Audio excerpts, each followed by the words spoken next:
I'm Jane Alexander, Nantucket Book Festival alumna, welcoming you to At Home with Authors.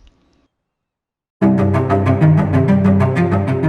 the early 1900s, when American women were still years away from winning the right to vote, those opposed to women's suffrage often used political cartoons or posters or picture postcards to incite fear about the prospect of women voting. And so you have these images of being projected to men, directed to men, saying, do you want your wife, this crazed political person? Also, this is going to disrupt your home. It would take until the summer of 1920, just 100 years ago, for the passage of the 19th Amendment to the U.S. Constitution, which reads, "The right of citizens of the United States to vote shall not be denied or abridged by the United States or by any state on account of sex." Journalist Elaine Weiss tells the story of the 7-decade struggle to ratify those words in her book, The Woman's Hour, The Great Fight to Win the Vote. She joins us now on At Home with Authors in conversation with Mindy Todd, host and producer of the current events show On Point on Cape Cod's NPR station, WCAI. Hi, Elaine. Hello, Mindy. So I think there are a lot of people who don't realize what a battle this was. Tell us how this came on your radar screen. Well, I began to realize that even though I am a politically aware woman, politically active, very concerned about elections and candidates and such, and it's something our family is involved in, I realized I didn't know how American women gained the right to vote. I didn't know how I had the right to vote. And it was a little embarrassing. I thought, wow, I must have missed that class or something. And I talked to some of my friends, very, very well-educated women and men, and asked them, do you know how American women won the right to vote? And they looked at me with this very, very vague expression in their eyes, and they would say things like, oh yeah, Seneca Falls, and realize, okay, there's a problem here. None of us know. And then I began to delve into this and realize there's been wonderful scholarship for a century now, but there was very little on the popular level. And also there was very little taught, even at the university level. I mean, there are some fine exceptions, but even at the university level, if you're an American history major, you're not going to learn very much about this. It's going to be not even probably a whole class. And this is one of the major social reform movements in our nation's history. It culminates in a constitutional amendment. It's the largest expansion of the franchise in our nation's history, and we know nothing about it. Yeah. And so that's really how I came to the whole topic, and then found in my preliminary research, found the story of the last state to ratify, which was Tennessee. And wow, that was a super duper story. And I thought, okay, this is how I'm going to tell it. Yeah, ground zero. Exactly. Absolutely. And I think people have this notion that all women were on board, right? Every women thought this was a great idea, and that was not the case. No, it's not. And I think I was shocked.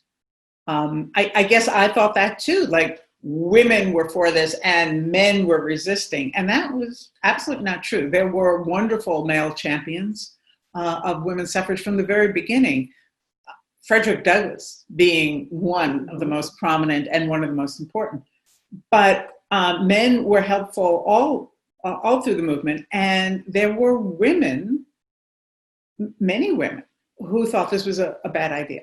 And actually in the last decade of the movement, fight it, really organize themselves to fight it. And I think we have to understand that. And I spend a lot of time not explaining, but showing what the anti-suffrage women were concerned about and how they organized and what their platform was.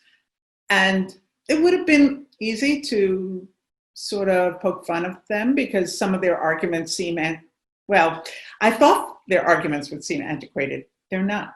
We actually hear echoes of those arguments about what women's proper role should be. She should be a wife and mother. She shouldn't be out there voting, much less running for office. So we are not beyond those arguments. Yeah, for sure. Now, you just said the last decade of the struggle, and I don't think people realize this either. This was 7 decades, right? And Yes. This was a long, bitter fight. Right. And, you know, the way, if it's mentioned in history books at all, it's usually a sentence, maybe a paragraph, maybe a page. And the essence of it is usually takes the form of, at that Seneca Falls meeting in 1848, Elizabeth Stanton, American women demanded the vote. And then in 1920, they were given the vote. And those 70 years disappear. And the idea that this was a benevolent gift from American men with you know, no struggle involved. It was a bitter, bitter fight for 7 decades. And women devoted their lives, their fortunes, their reputations to this. Yeah. Let's talk about the 3 main characters of the book. Carrie Catt, president of the National American Women's Suffrage Association. We also have Josephine Pearson, president of the Tennessee State Association opposed to women's suffrage. Sue White, a young activist for the National Women's Party. Tell us a little bit about these women. Yeah, I was very fortunate to find these 3 characters all in Nashville for this last fight for the last state that has to ratify. And just that we understand what that means, because I sure didn't understand what the process was. A constitutional amendment has to be passed by both houses of Congress by a 2/3 majority. It took Congress 40 years to do that, 40 years. Then it goes to the states, and it has to be ratified by 3/4 of the states in the Union, the 48 states at that time, so 36 have to ratify. By the summer of 1920, 35 have ratified. And so the fight comes to Tennessee. And what I found were these 3 women were present for those 6 weeks in Nashville. And they were important for me to tell the whole story. So you have Carrie Chapman Catt, probably the most famous woman in the world at that time. You know, Queen Victoria is gone. It's Carrie Catt. She is not only the leader of the largest established National American Suffrage Association, she's the protege of Susan B. Anthony. She's been chosen by Anthony to lead the movement when Anthony retired in 1900. She's known around the world. She's also the president of the International Suffrage Alliance, which is an organization, a global organization of women working for suffrage in, 30, 40 countries. So she is an incredible leader. She's an orator. She's an amazing politician and strategist. She's really, really fascinating woman. And she comes down to Nashville to have to direct the strategy for this. She's so controversial, this Yankee woman coming down to Nashville to run the strategy for this, that she's literally kept in house arrest in her hotel in Nashville. But she is an extremely important person in the movement and extremely important to what happens in Nashville. Then there's Sue White, who represents the 3rd generation of suffragists. This has been going on so long. There is now a 3rd generation. She's young. She's ambitious. She wants to be a lawyer. She's told, oh no, women can't be lawyers. So she's a court stenographer. And she joins the movement. She's very, very active. And then somewhere around World War I, she gets disillusioned by the establishment, Mrs. Catt's organization, and she joins the more radical wing, which is the Women's Party. And this is Alice Paul's party. These are the women who are picketing the White House, who are demonstrating, who are being arrested and imprisoned.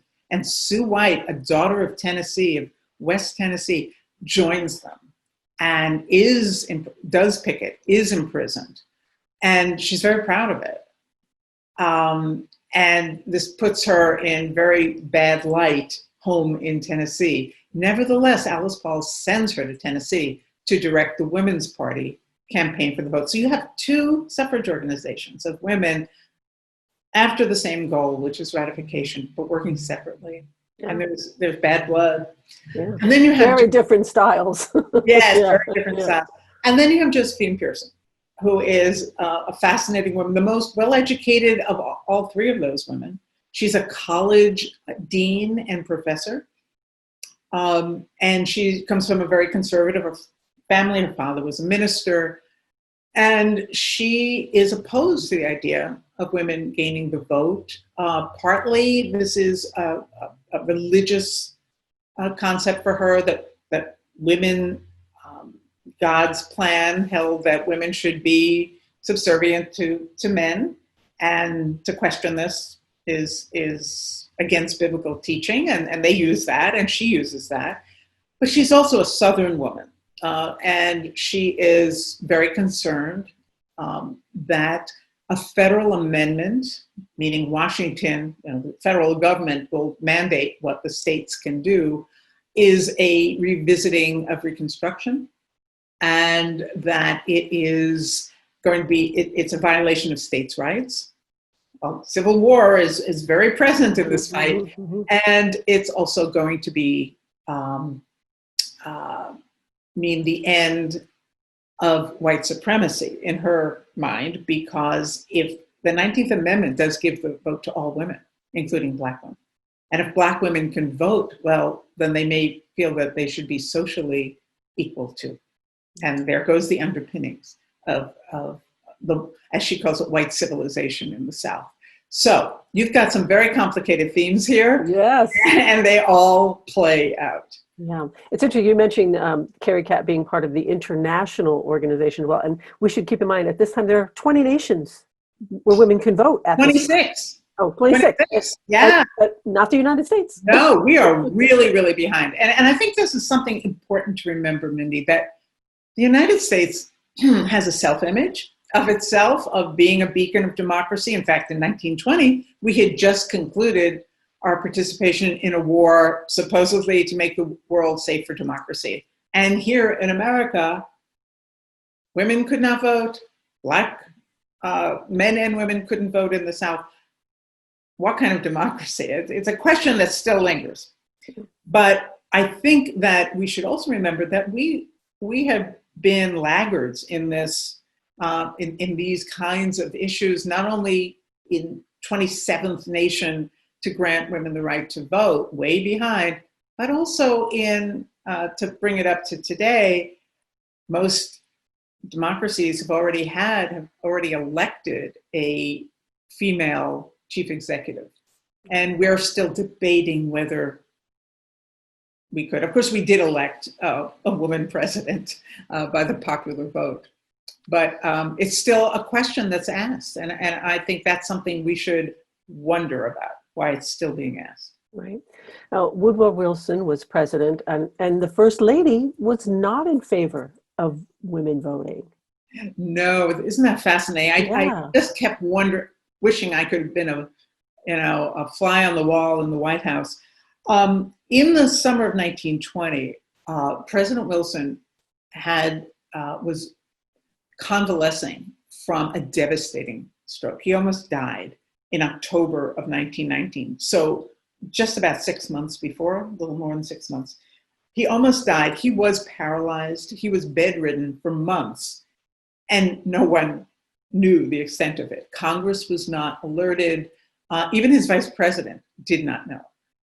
And his wife kept the secret, and she had a group of his staffers, including his private secretary, keeping this information very much inside the White House. So you have a truly, lame duck is not even the word, a man who's not functioning very well.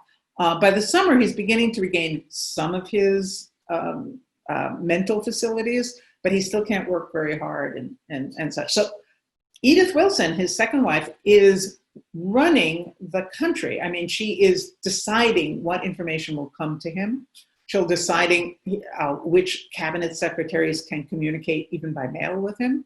She's filtering the world for him in the White House. But so she's a very powerful woman at this time, but she does not believe women should vote. Yeah. And she's especially horrified to see women picketing and humiliating her husband at the gates of the White House with their picket signs. Yeah, talking about protests, and back in 1913, the day before Wilson's inauguration, there was a march, more than 5,000 people from across the country. And you write, Washington had never seen anything like it, and some spectators definitely didn't like it. The marchers were attacked by mobs of irate men and boys, outraged by the sight of women demanding their rights in so public a fashion. Women were grabbed off floats, thrown to the ground, their banners pulled from their hands and smashed, their clothes ripped. The police stood by and didn't intervene, leaving the marchers unprotected. Federal troops from a nearby base had to be called in to restore order. The march and the melee made headlines around the country on the day Woodrow Wilson put his hand on the Bible. Yes, it was quite a spectacle. And of course, there were hearings held because the police had not acted properly. It was great publicity for Alice Paul, who had organized this march, but it also showed the kind of public reaction that the suffragists were subjected to. This would be replayed in many ways in 1917 and 18 and 19 and 20, when those women of this more radical wing, the National Women's Party, are picketing the White House. They are, we just saw protests in Lafayette Square at the beginning of the summer, and then a police entry with arrests and violence. And, while the world was watching this and shocked, and I certainly was also, my mind went back and said, oh my God, just like the suffragists, because they were protesting in Lafayette Square and were arrested and imprisoned. So there was a little bit of deja vu for me. I think we have to remember that this movement was not ladylike and genteel. There are great hats involved. There's some really amazing hats, but it was, there was violence, not on the part of the suffragists. They were never violent. In the UK, there were bombs, there was shattering of department store windows, there were bombs in mailboxes. In America, it was not. It was just picketing. It was just First Amendment protected rights. So I think we have to remember that this was a movement that married protest with very sophisticated political lobbying and campaigning. You mentioned Alice Paul. She's an interesting character. Boy, she had been through a lot. Mm-hmm. I mean, force-fed when she was in prison, and she was a very inspirational person. Yes, she's an amazing young woman. She's only in her early 30s at this time. She breaks off from the mainstream group when she's in her late 20s.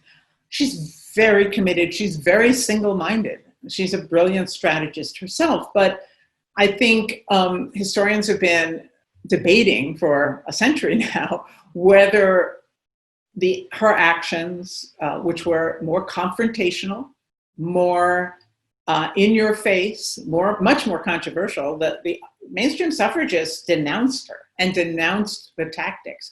Very much like today, you see, let's just do it in the standard constitutional way, and then there'll be a faction saying, no, we've got to make this more of a confrontation. We have to demand and not ask. That same dynamic goes in every, actually, reform movement, but especially we see that today. And Alice Paul is so fascinating because she is totally single-minded. From what I understand, from what I have read, she really had very little personal life. She was always devoted to this cause. She lived at headquarters. It was her home. And even after the 19th Amendment is ratified, don't want to have a spoiler here, but after it is ratified, she goes right back to work. She already has a PhD. Now she gets a law degree. and she and several of her lieutenants, including Sue White, draft the next stage for women's rights to, now they have a vote, let's take care of the other legal impediments to women's equality. And she drafts something called the Equal Rights Amendment. And she intends it to be the 20th Amendment. It is introduced into Congress in 1923, just 3 years later, and it is still not fully ratified. Right. Yeah. Now, Warren Harding was the 1920 Republican presidential candidate. His wife was pro-suffrage, Yes. but suffragists didn't trust him. Tell us why. Oh, Warren Harding was quite a cad. I wrote this book before the 2016 election, and I actually handed the manuscript in the day before the 2016 election. And so in my mind, I was writing about this Republican candidate who was a womanizer. He was, in a way it's even hard to imagine. It was not known. The press did not cover this. The press really, if they knew it, they suppressed it. But he not only had a love child who had recently been born to a very young woman, but he also was being blackmailed by another mistress of his. And the Republican National Committee was paying hush money to this woman and sending her and her husband around the world on a cruise, so that she was in Asia and not able to comment in any way during the campaign. He also, so you have this man who just dissembles. He just puts his finger to the wind and say, which way is it going? He's not really very bright. His wife, however, is quite clever and ambitious. I mean, there's this sort of Lady Macbeth aspect to it. And she pushes him. He was a small town newspaper publisher, and her father had the rival newspaper, and she pushes Warren to go beyond his capabilities, really, and all the way to the nomination. And in the campaign, and his motto, his campaign slogan was "America First." He wants to bring the nation back to what he calls back to normalcy, back to forget about this progressive era stuff, forget about international entanglements. We want to want to just be America again. We're going to make America great. And he's also campaigning against the League of Nations. So he does not want, he wants this isolationist policy. Immigration is a big issue in 1920, and Congress is poised to close our borders for the next generation. That happens just a few years later.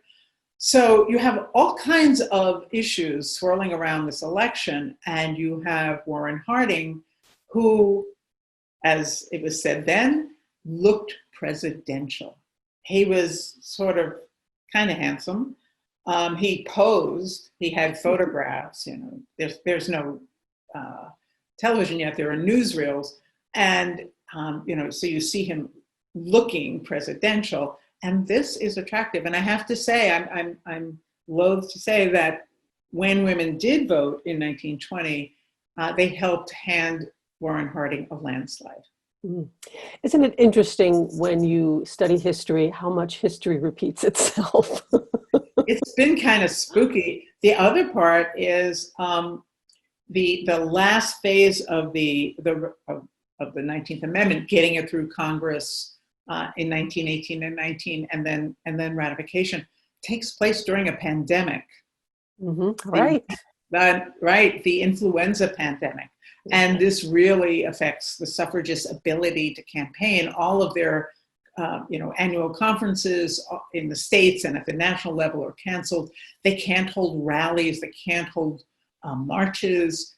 And it's really interesting I delved into it just a few weeks ago just to see what was happening. And what I see is that in 1918, especially, when it's really this is when the pandemic, when the influenza reaches America, it's been raging in Europe. And it's an election year in 1918, and the suffragists are trying to flip the Senate to get more senators on board, elected, who will vote to approve the 19th Amendment. And then also they are campaigning in 4 states which have women's suffrage on the ballot. So they are really crippled by not being able to campaign. And so what do? They rely on the post office to deliver their communication with their own members and workers, but also to get their word out. And that they're also tacking broadsides on trees and banners across streets, but they have to go to the post office, which was functioning quite well. Thank you. Yeah, and the political cartoons of the time changed the idea of women's rights being more acceptable. I mean, they not only had to battle all this that you're talking about, but they also had to battle this image that was being portrayed in the political cartoons. Yes, and they portrayed suffragists as zealots. You see the crazed look in her eyes, and posited that in the same poster with a loving mother with her little child, and it says, which one do you want? Mm-hmm. A loving mother or a crazed zealot for suffrage on the street? And it's asking men, who are the ones who vote and who are in referenda, because there were state referenda too, to try to change laws in individual states. So there's a 2-track campaign in the states and in Congress for a federal amendment, which will supersede all the state restrictions. And so you have these images being projected to men, directed to men, saying, do you want your wife, this crazed political person? Also, this is going to disrupt your home. And so some of my favorite anti-suffrage illustrations show a mom smoking a cigar and reading the sporting news while her husband has to hold screaming children and knit his own trousers from her cast off skirts. And the headline is "When Women Vote." And so this was what they were trying to portray is, first, suffrage women are ugly, they're unsexed, they're spinsters, because why would an attractive woman want or need the vote? She should have a man who can vote her interests. So that's the first proposition. But also the suffragists themselves, who are out there speaking in public, which was not considered proper to do for a woman to stand up and speak in public. It was called promiscuous, different definition. Mm-hmm, right. And she was also, the idea that a woman would make political demands was outrageous. And so what they are demonized, and this will sound very familiar, for being too loud, for being too strident, for being too smart, for trying to show up men. These are all the same, not dressing nicely. These are all the same kinds of smears that are spoken today for women candidates. I think most people have heard of Susan B. Anthony, and not so much the other characters in the book. But interesting, we talked about the different styles that the two pro-groups had. And interesting that Sue White and Carrie Catt both thought of themselves as the one carrying on the work of Susan B. Anthony. In a way, I guess they were, yeah. Yes, they were. Susan Anthony is just such a fascinating character. She's sort of the way it was described at the time, her partnership, her 50-year partnership with Elizabeth Cady Stanton, is Elizabeth is thought. She was a great thinker and philosopher of feminism and women's rights. And Susan Anthony is action. She's the one out there organizing, speaking around the country, revving up the troops. And I love the phrase that Elizabeth Stanton says, "I forged the thunderbolts and she threw them." And it's this great image. But Susan Anthony is the one who is out there. She's the one traveling the country. She's the one Um, Also, remember, she begins as an abolition worker. And so she's also encouraging Black women to support suffrage. She's also willing to commit civil disobedience. And this was another part of the suffragists' handbag of strategies. Some of them did not refuse to pay taxes because, no taxation without representation. Turn that old Revolutionary War cry back on the men. And the other thing is that she actually organized a revolt, as you might say, at the ballot box in 1872 presidential election.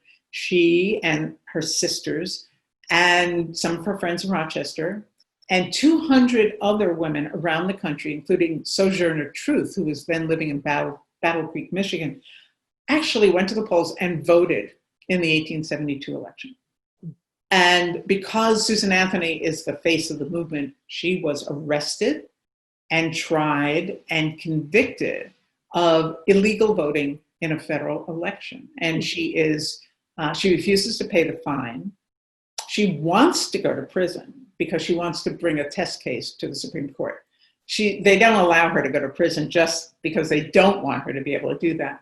And I must say that last week, the president pardoned Susan B. Anthony.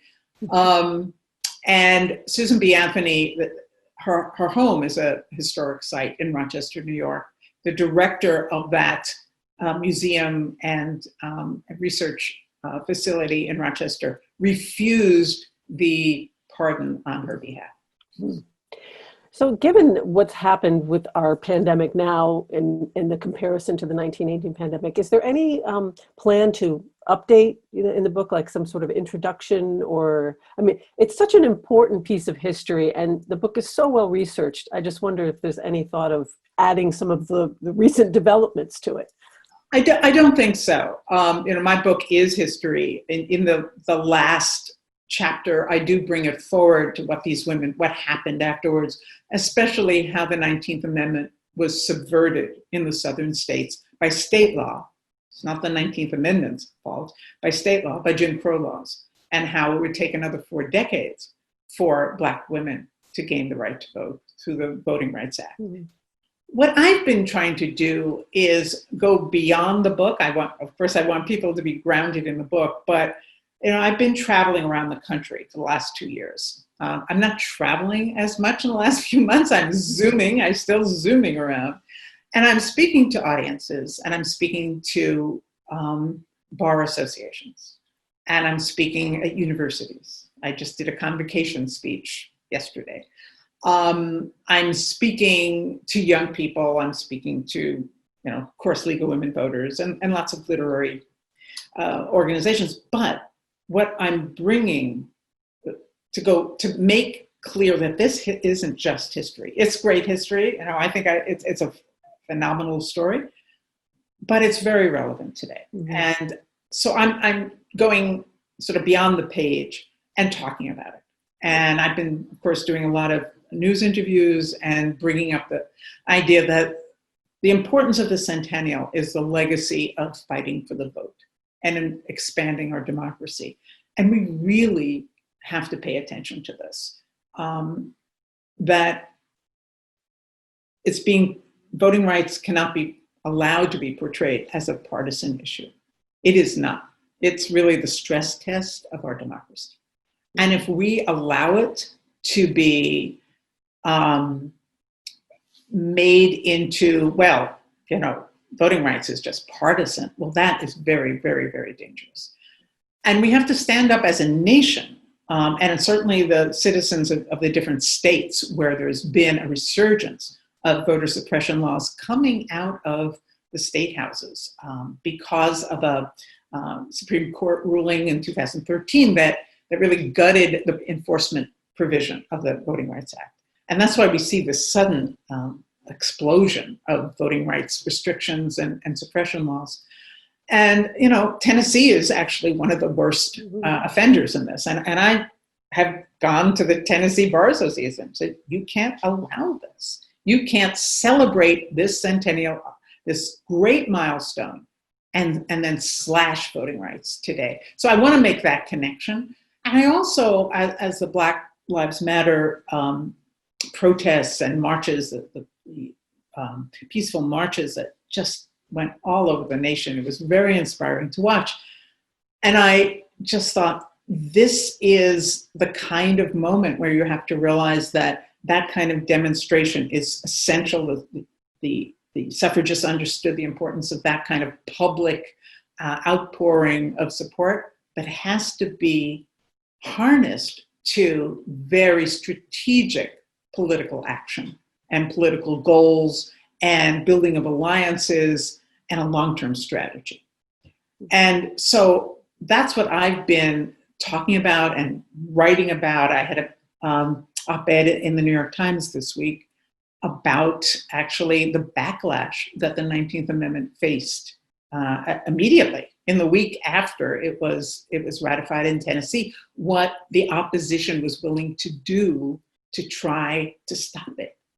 And unfortunately, it's a little bit of a warning of what could happen when a determined, well-funded faction will not accept the results of a political decision. I think we should pay attention to, we tell this rosy story and then it was ratified, and I certainly do that, but I also explain in the book, and now I'm trying to make it into the public consciousness and in the press, what happened, what really happened. And then of course we know the southern states will totally undermine the 19th Amendment for their Black women citizens. Elaine Weiss, always great to talk to you. Thanks so much. Terrific to talk with you, Mindy. Take care.